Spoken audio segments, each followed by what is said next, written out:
Selon l'Agence pour l'emploi des Nations Unies, plus de 61% de la population active mondiale gagne leur vie dans le secteur informel. L'Afrique n'échappe pas à cette réalité. Un voile vient de se lever d'ailleurs à son propos. 85,8% de l'emploi est informel sur le continent africain. Face à la crise sanitaire qui ne cesse de faire des victimes, tous les secteurs d'activité, qu'ils soient formels ou pas, sont touchés. Au Maroc, par exemple, le Conseil économique spécial récemment formé pour faire face au Covid-19 a déjà adopté des mesures d'aide pour les entreprises et des primes mensuelles de 2000 dirhams, soit environ 190 € pour les salariés affiliés à la sécurité sociale. Toutefois, une interrogation demeure. Qu'en est-il des travailleurs de l'informel ? Quand on sait que le secteur affiche un taux d'emploi impressionnant dans le royaume qui s'élève à 79,9%.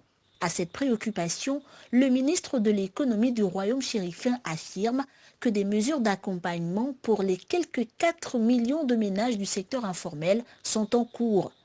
Même son de cloche au Gabon, où le secteur de l'informel ne cesse de croître.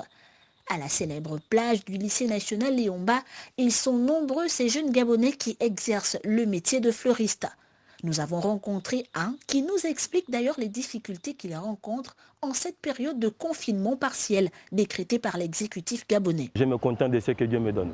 Avant l'arrivée du coronavirus qui sévit sur la surface de la Terre à l'heure actuelle, on arrivait quand même à écouler la marchandise. Avec l'arrivée du coronavirus, on n'a plus la clientèle. Ça, il faut être franc, on n'arrive plus à vendre. C'est vrai, le président a pris des mesures, a demandé à ce que ces populations restent chez soi, afin de ne pas infecter les autres. Nous sommes tout à fait d'accord, nous partageons son opinion. Et ça, c'est logique. Bon, quelles sont les mesures d'accompagnement? Ça nous fait pratiquement 2 semaines. Nous sommes à la maison, on ne vend pas. Donc nous demandons au gouvernement d'avoir un œil sur des personnes qui pratiquent des petits métiers, qu'on demande de rester chez eux.